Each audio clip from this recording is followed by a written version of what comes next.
সম্মানিত খামারি ভাই বোনেরা, আজকে আমি হাজির হয়েছি এখানে একটা মেশিন নিয়ে। মেশিনটার নাম হচ্ছে ইলেকট্রোস্ক্যান মিল্ক অ্যানালাইজার মেশিন।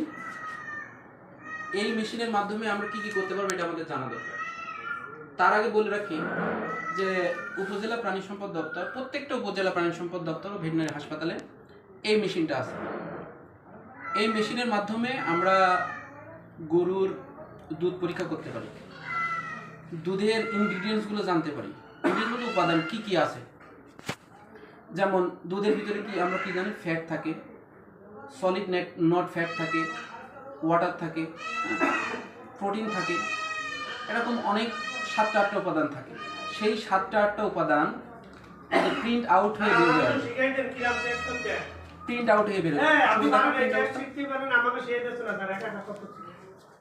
এইভাবে প্রিন্ট আউট হয়ে বের হয়ে আসবে। আর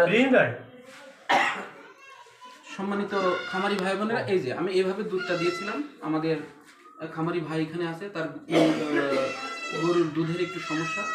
আমরা ধরে নিচ্ছি এই গরুর মেস্টাইটিস আছে। মেস্টাইটিস ওলান প্রদাহ রোগ, ওলান ফোলা রোগ, ওলান শক্ত হয়ে যাওয়া রোগ, দুধ পচে যাওয়া রোগ, যেটা যেভাবে মানুষ বোঝে। তো এই একটা রোগ, এই রোগটা একটা খামারের জন্য ভয়ঙ্কর এবং খুবই মারাত্মক।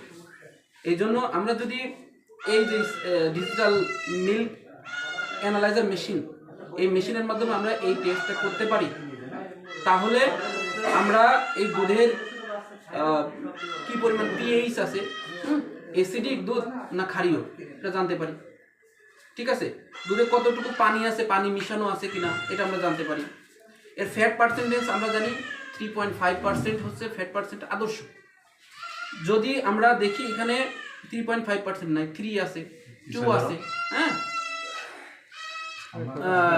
2 আছে, তাহলে আমরা ধরে নেব এই গরুর ফ্যাট পার্সেন্টেজ ভালো না, সুতরাং সেইভাবে ব্যবস্থা নিতে হবে। আচ্ছা, যদি আমরা দেখি, আমরা মনে করি অনেক সময় আমরা ল্যাক্টোমিটার দিয়ে দুধ পরীক্ষা করি, দুধে পানি আছে কিনা, দুধে ভেজাল আছে কিনা। ওইখানে অনেক সময় আমরা, ওটা কিন্তু অ্যানালগ, ডিজিটাল না, কিন্তু আমরা কিন্তু এখানে এই যে এরকম একটা প্রিন্ট আউট পাবে। দুধ দেওয়ার পরে কিছু প্রসেস আছে, হ্যাঁ, এই প্রসেসের মাধ্যমে তো এই যে এখানে কিন্তু আপনারা দেখতে পাচ্ছেন যে এই দুধে কি পার্সেন্টেজ উপাদানগুলো আছে আমরা কিন্তু জানতে পারবো। ঠিক আছে, তো এইগুলোই হচ্ছে সুবিধা। এখন ডিজিটাল যুগ, আপনারা যারা সম্মানিত খামারি ভাই বোনেরা আছেন, আপনারা